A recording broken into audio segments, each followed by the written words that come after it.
so September time for me. Yeah, picked up some games this month. I'll run through a few quickies first. You can watch Tony's more for a few in-depth. I got disc-based recall. Which we spoke loads about. Which is really awesome. Watch his video. Horizon, we didn't speak much about that. No.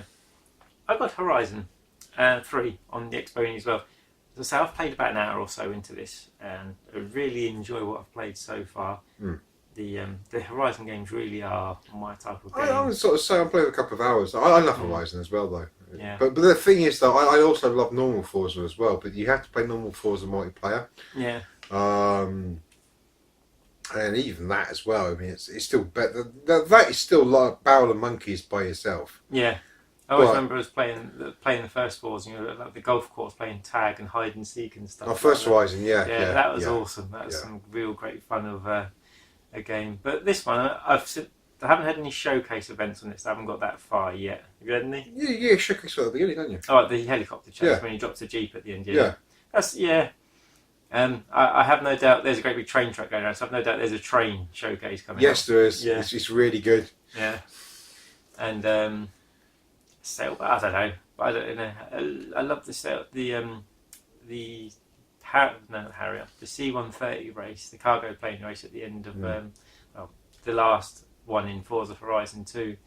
And that was always edge of your seat, weren't it? Just because you go up the runway and you sort of see it above your head and you're like, floor. Yeah, and that's a great memory. The thing is, I always do this stupid thing because I'm used to bikes, where if I want to go faster, I do this. Yeah, forward.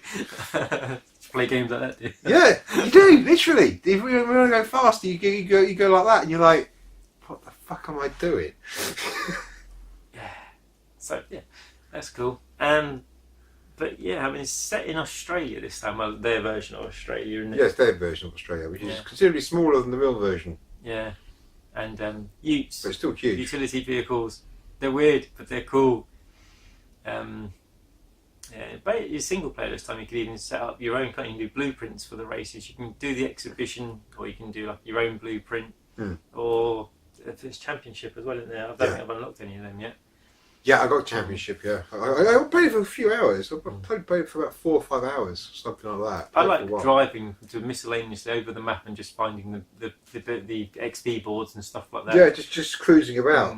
There's one space, it's like a little marshland on the outside of town. I just went out there, done some donuts and stuff, and before you know it, a couple of 100 XP, shot up some levels. I don't know if this version's got traffic or not. I imagine it might do. If you're playing in multiplayer, I don't know. Yeah, no, I've not tried it. That was always the bad thing about Horizon, is not having traffic on multiplayer. Yeah. Because you can't just cruise normally. You're driving about, but there's no one else there, and it's not the same. Project Gotham 2 syndrome. Yes. That's the most lifeless driving game ever. It's like one boat I think you see in the background, and that's it. Good game though. Yeah, really, really enjoyed this game, and I'm enjoying it so far. So it's going to last me the next couple of years. So yeah, definitely going to play some more of that. The other Xbox One game I bought this month was a download title, was on offer, and that was Geometry Wars 3. Yeah. It's Geometry Wars. It's Geometry Wars. I loved how it used to drive me insane. I don't think I even managed to hit 1 million on the first Geometry Wars. Insomnia Wars. Just don't sleep. I can stay awake longer. And I remember me and Adrian trying, and Adrian cracked it, and he said he didn't have a clue how he got his 1 million. He just did one night, and I just kept trying and trying, but I never achieved 1 million. And number 2 added like a few new modes, and number 3 obviously has done the same. They had several other ones as well, weren't they? They had Galaxies. Yeah, and they had tons of different versions. Yeah, there's about 5 or 6 different ones. One thing I have noticed, our good friend Ross from Japan is fucking amazing at it, because he's like a top of all the scoreboards. 29 million, 55 million. How the hell? He does like his old school arcadeness. Yeah. One thing I missed about getting the Geometry Wars, I was really hoping, is that they had like both PlayStation and Xbox, if you pre-order, they had like exclusive themed levels, and of course they're gone for good. But you should look at some videos, it's really cool. The PlayStation one is this really cool neon blue one, the Xbox being the green one, and just cool little time bonuses. Yeah, Geometry Wars is a great game for driving you insane. And the nerves when the whole screen's full up of just like, oh, don't get me. But it's old school. I must beat my score. I must beat my score. I must beat my friend's score. The trick is to buy it along with several other people, and all try and beat your scores at the same time. That's what happened with me and Geometry Wars 1. Did the same thing. It was... But take Ross off your friends list because you never beat them scores. If you want to see the top of the table. Yeah. I say ever since it was in Project Gotham, I always really, really fucking liked it. And but within an hour of buying it back, I also had the anxieties and the epoxy green ones.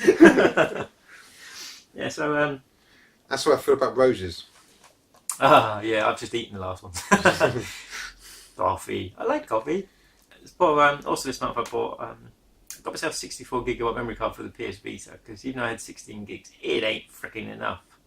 I managed to get it just before the massive price hike as well, so I was really chuffed with that. And I picked up some Vita games because I'm so annoyed with not being able to get, not finding good Vita games when I'm out. And I really enjoyed my beat 'em ups. The first one I bought, I had my original Vita. Is a PlayStation All Stars Battle Royale. I really love this game. It's basically the PlayStation version of Smash Brothers. Yeah, basically. But the thing is, you have issues with the PlayStation 3 version. And it glitches out, it freezes, it reboots. Even today, the issues persist. And do you remember me telling you about how frustrated I was getting? Yes, you get really pissed. You get up and then you die for no reason. You wouldn't even get hit. And so when you got to an ending, all of a sudden, like, there'd be no credits, there'd be no sound, and it'd just be a black screen.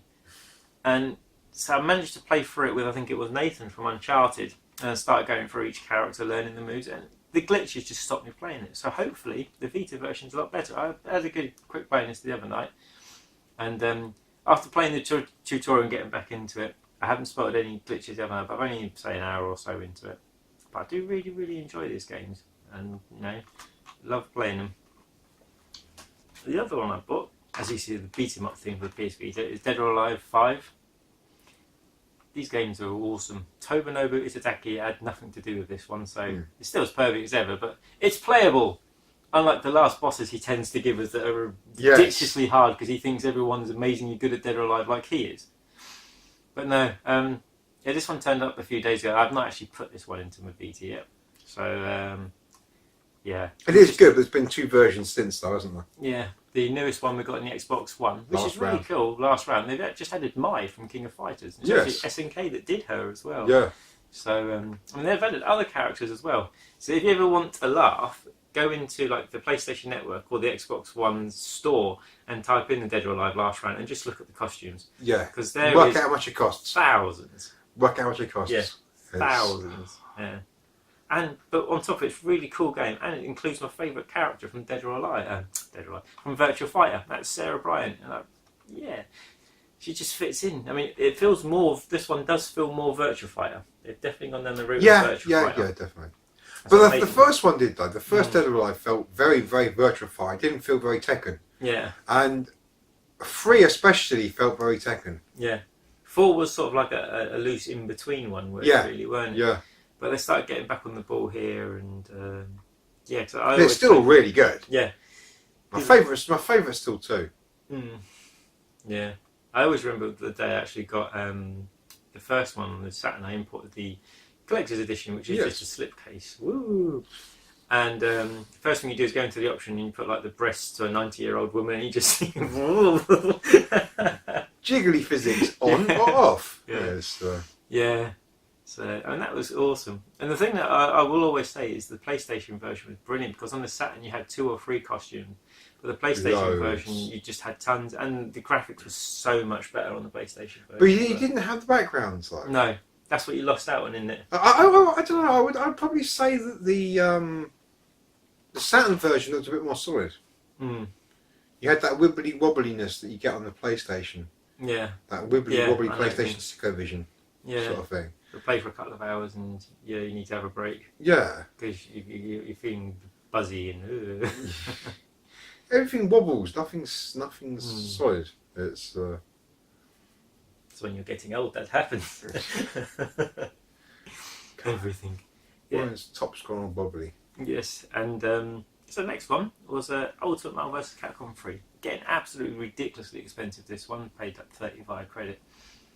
And really chuffed to have this, but I just noted upon getting this, within playing it straight away, I noticed how bloody difficult these sort of games are to play on the Vita. Yes. I wouldn't necessarily say it's the stick or anything. It's just the fact that you're actually holding the Vita. So when you're trying to be, you're actually moving all over the place. And I mean, I had great fun picking Rocket Raccoon and Deadpool and getting the in jokes. But whereas if you're sat at home with a solid telly playing a game, you know, you can take it all in. But when you're constantly adjusting yourself to look at the screen, on a trip out recently to PlayNation, I picked up one game for me in PlayNation. I picked up a Quartet on Master System.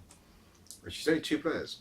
Yes, this year I believe it or not, I didn't really know much about this game. This year I actually got to see it, or was it last year, in Play Margate. Play on Margate, yeah.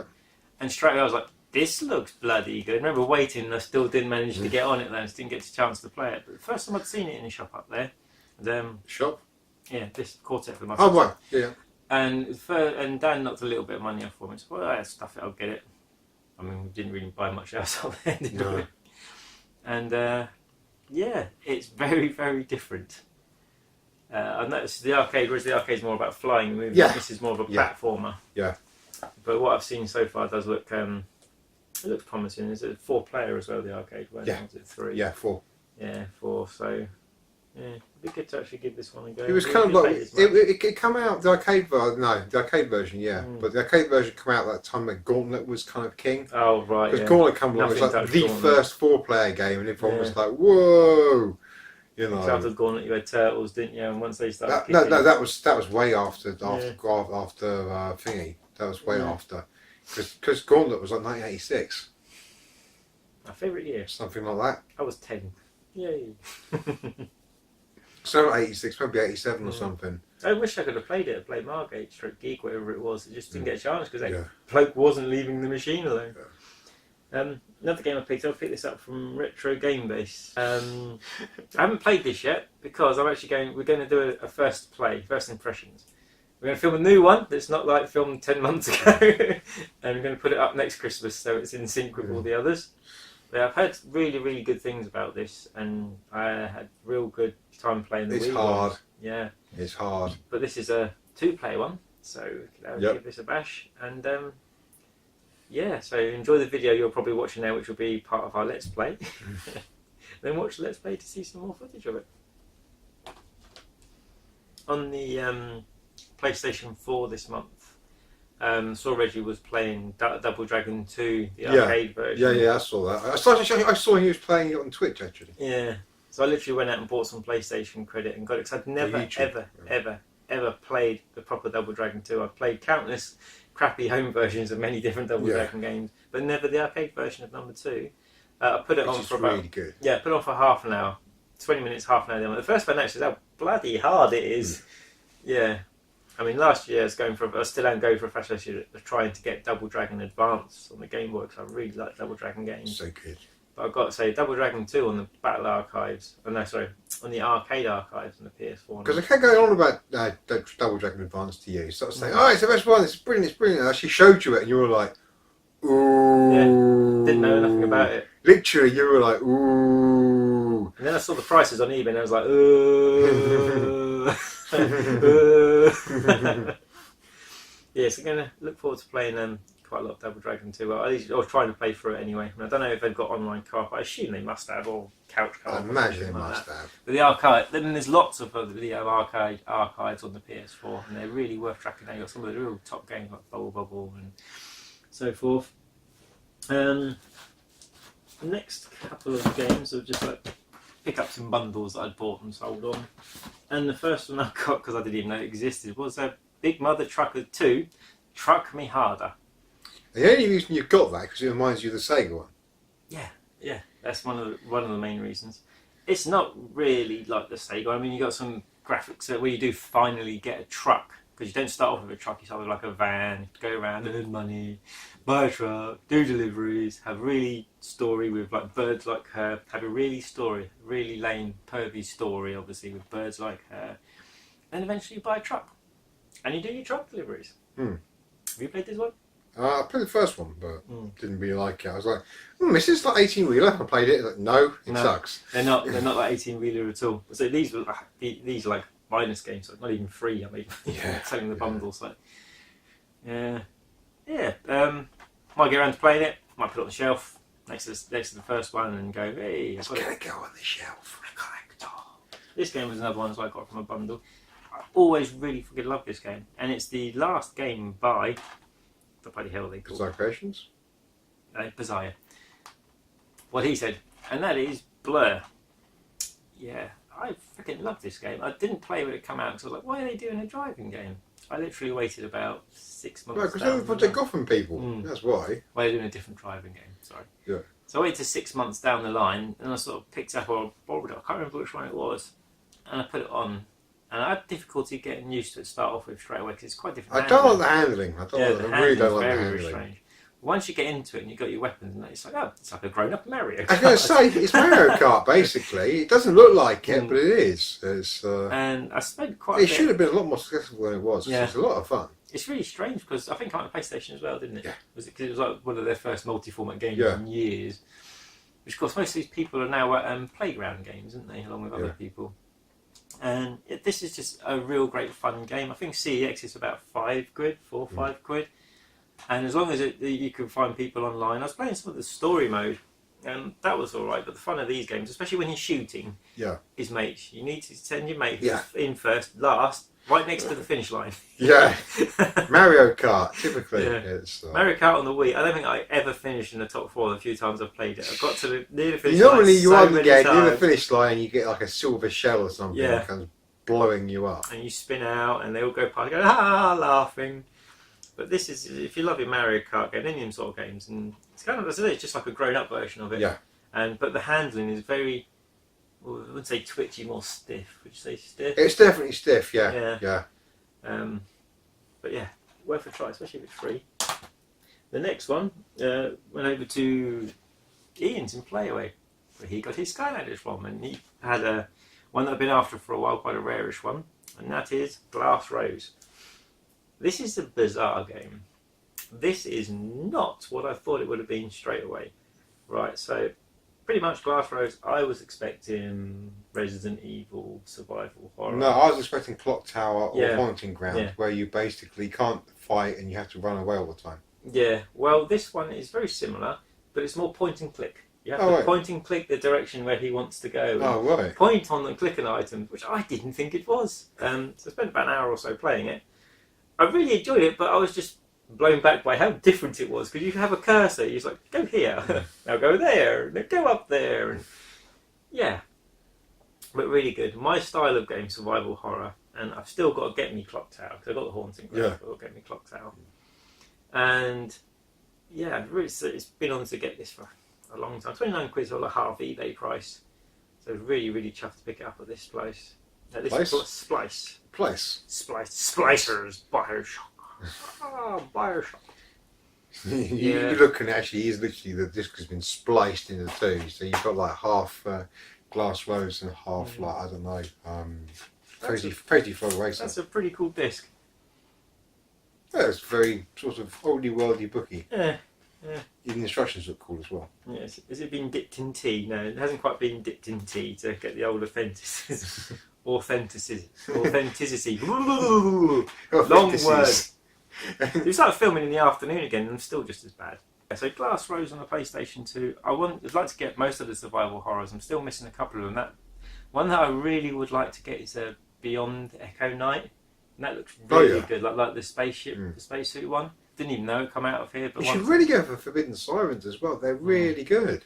But yeah, so that's me for September, guys. Any comments about anything at all? How sunny the weather is, or any games you've played lately, or anything at all? Pop them down below, and take care. Catch you later.